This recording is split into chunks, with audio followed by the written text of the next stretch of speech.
हम्म?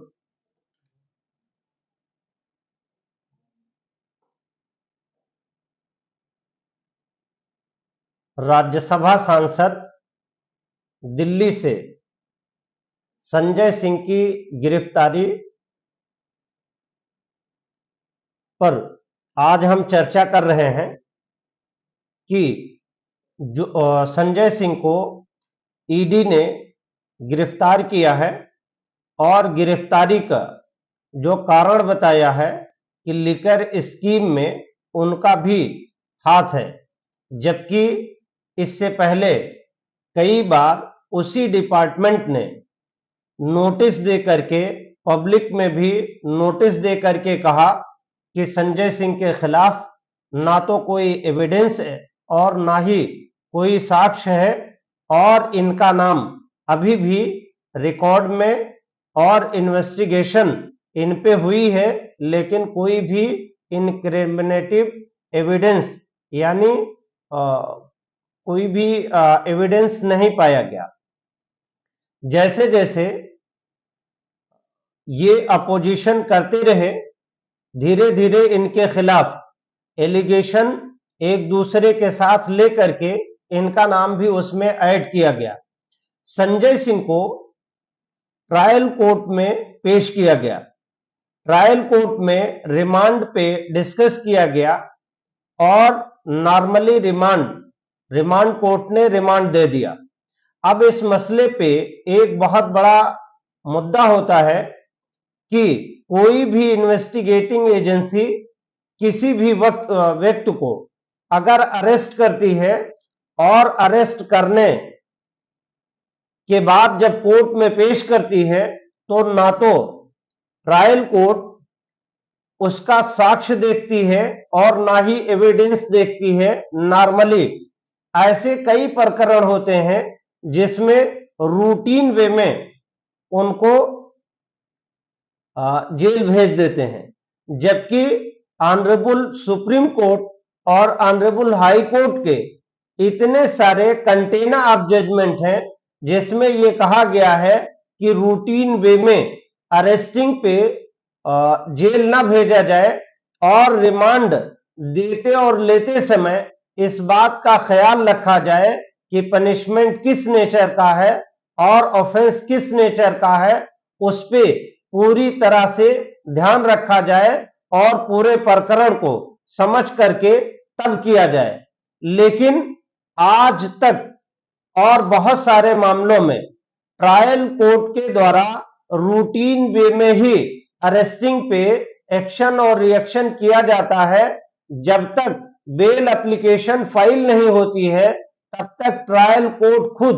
उस पे ना तो कोई क्वेरी करती है ना ही इन्वेस्टिगेशन पे उसकी कोई नजर होती है, जबकि इन्वेस्टिगेशन 90% उत्तर प्रदेश में और इंडिया के कई ऐसे स्टेट हैं जहां पे इन्वेस्टिगेशन देखा जाए तो वो प्रॉपर और फेयर नहीं होता और तमाम इन्वेस्टिगेटिंग ऑफिसर्स पे पॉलिटिकल प्रेशर्स भी होते हैं, उसकी वजह से भी इन्वेस्टिगेशन फेयर नहीं होता है। और इन्वेस्टिगेशन फेयर ना होने के पीछे 2-3 रीजंस और भी होते हैं, क्योंकि वही पुलिस लॉ एंड ऑर्डर देखती है और वही पुलिस इन्वेस्टिगेशन भी देखती है। तो ये एक बड़ा मुद्दा है इन्वेस्टिगेशन को लेकर। और ईडी और सीबीआई जो बार बार रेड करती है, एक हिसाब से उनके ऊपर कई बार क्वेश्चन हो चुका है और कई बार ये मैटर ऑनरेबल सुप्रीम कोर्ट और ऑनरेबल हाई कोर्ट्स में बहुत बार इस पे डिस्कशन हुआ है, लेकिन आज भी पॉलिटिकल विंग को यानी पॉलिटिकल जो सीबीआई और ईडी का जो इस्तेमाल हो रहा है उसको ऐसा एलिगेशन लगाते हैं कि सिर्फ सेंट्रल गवर्नमेंट के इशारे पे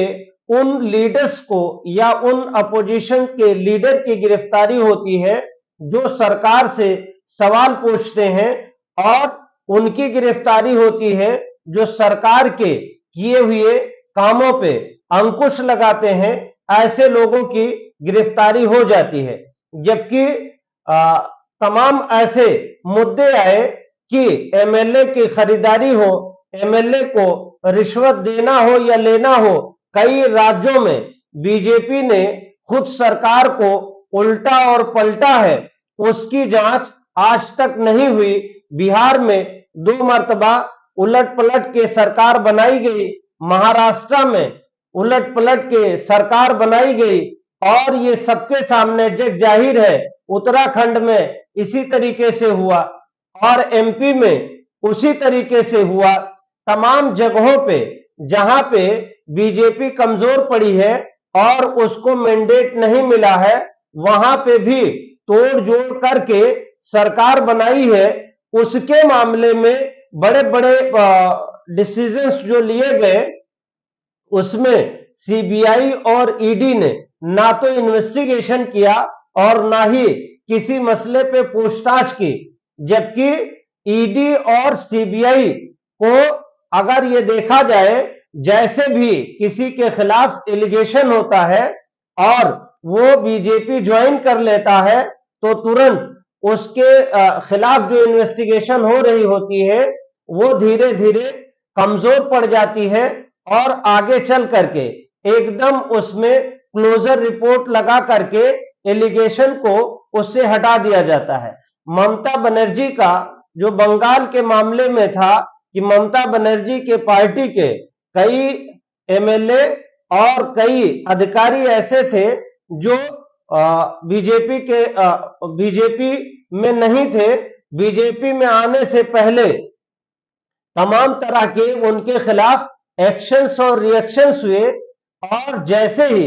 ममता बनर्जी की पार्टी छोड़ करके बीजेपी को ज्वाइन किया,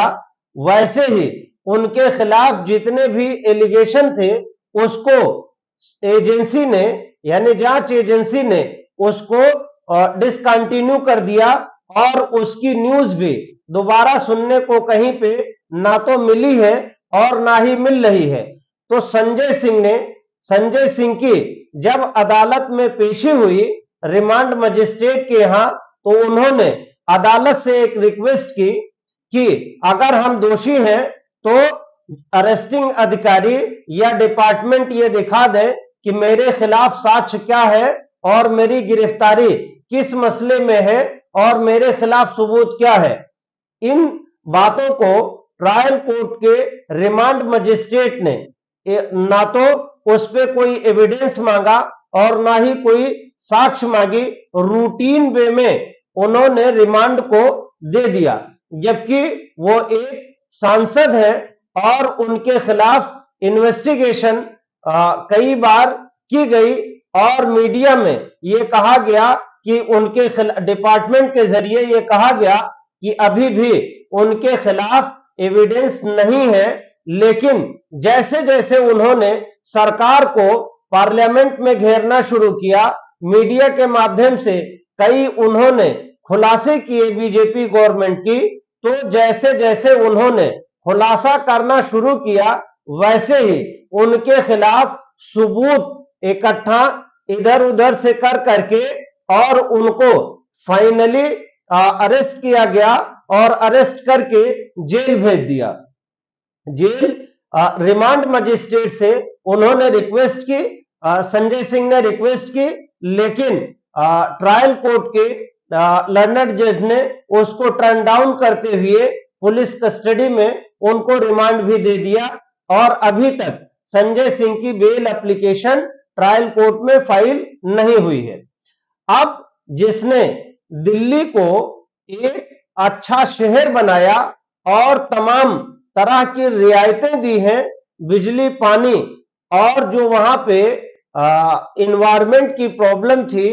आम आदमी पार्टी के आने के बाद तमाम वहां पे सुविधाएं दी गई और जो एजुकेशन का सिस्टम और सेक्टर था वो बहुत हद तक वहां पे बदल गया, क्योंकि हम लोगों ने वहां पे वकालत सुप्रीम कोर्ट में की और दिल्ली यूनिवर्सिटी से हम लोग जुड़े रहे, मास कम्युनिकेशन किया। तो उस समय के दिल्ली को और अब के दिल्ली को देखा गया तो जाहिर है कि आम आदमी पार्टी के आने के बाद दिल्ली में काफी तरक्याती काम और डेवलपमेंट के काम हुए हैं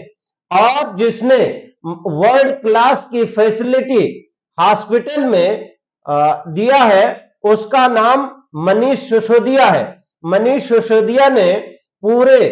दिल्ली को और वहां पे मोहल्ला क्लिनिक खोल करके तमाम गरीबों के दवा इलाज का एक बेहतरीन मौका फराहम किया है और उनकी ये स्कीम मोहल्ला क्लिनिक काफी हद तक कामयाब है, जिसकी सराहना भी हो रही है और आम आदमी पार्टी अपने नीतियों और कर्तव्यों को अगर देखा जाए तो वो धीरे धीरे प्रोग्रेस कर रही है। एक स्टेट से दूसरे स्टेट में भी उसने कदम रखा है और केजरीवाल के पर्दे को लेकर करके कि उन्होंने पर्दा कहां से खरीद लिया, घर के रेनोवेशन को भी लेकर के उनको भी घसीटा गया। केजरीवाल के जो सचिव थे उनके खिलाफ भी एलिगेशंस लगे और सचिवालय के अंदर से, विधानसभा सचिवालय के अंदर से गिरफ्तारी हुई है और तमाम ऐसे मसले हैं जिन पे ये सारी चीजें हुई हैं।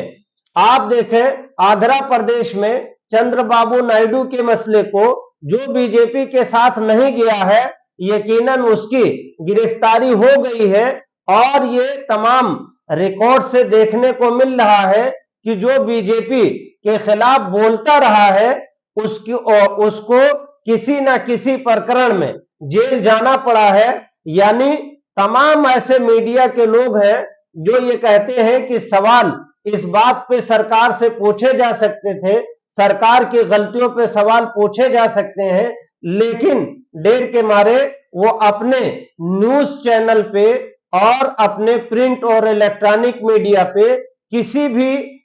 सवाल को पब्लिश नहीं करते हैं और किसी ऐसी घटना को कायदे से सही ढंग से सवाल पूछते हुए नहीं दिखाते हैं जिससे सरकार को नुकसान हो या सरकार उस कार की भरपाई करने के लिए लॉ एंड ऑर्डर को उस पे सेटअप करे। तो बहुत हद तक जो संजय सिंह पूर्व से एलिगेशन लगा रहे थे कि हम सरकार के खिलाफ बोल रहे हैं, सरकार के खिलाफ आंदोलन कर रहे हैं और सरकार की जो भ्रष्ट नीतियां हैं उसके खिलाफ बोल रहे हैं, उनकी स्क्रिप्ट वीडियो की जो पार्लियामेंट में बोलते हुए उन्होंने बहुत सारे सवाल माननीय प्रधानमंत्री जी के सामने किए, गृह मंत्री जी के सामने किए। उन सारे चीजों को लेकर के आम आदमी पार्टी के लोगों का ये कहना है कि सत्ता पक्ष के लोगों से सवाल पूछने का ही ये जुर्म है, बाकी संजय सिंह के खिलाफ कोई भी एविडेंस नहीं है। ऐसे ही जो मनीष सिसोदिया के एडवोकेट हैं, उन्होंने अभी स्टेटमेंट दिया है 2 दिन पहले कि अभी तक सुप्रीम कोर्ट ऑफ इंडिया में जो मनीष सिसोदिया की कार्रवाई चल रही है उसमें कोई भी एविडेंस पेश नहीं कर पाए हैं। अभी भी प्रकरण वो विचाराधीन है, जबकि मनीष सिसोदिया दिल्ली में बहुत अच्छा काम किए हुए हैं और आम आदमी पार्टी के कन्वीनर के ऊपर भी, अरविंद केजरीवाल के ऊपर भी बीजेपी गवर्नमेंट की निगाहें कड़ी हैं और कभी भी उनको इस मामले में भी जेल जाना पड़ सकता है, ऐसा आम आदमी पार्टी वालों का कहना है। शुक्रिया, थैंक यू।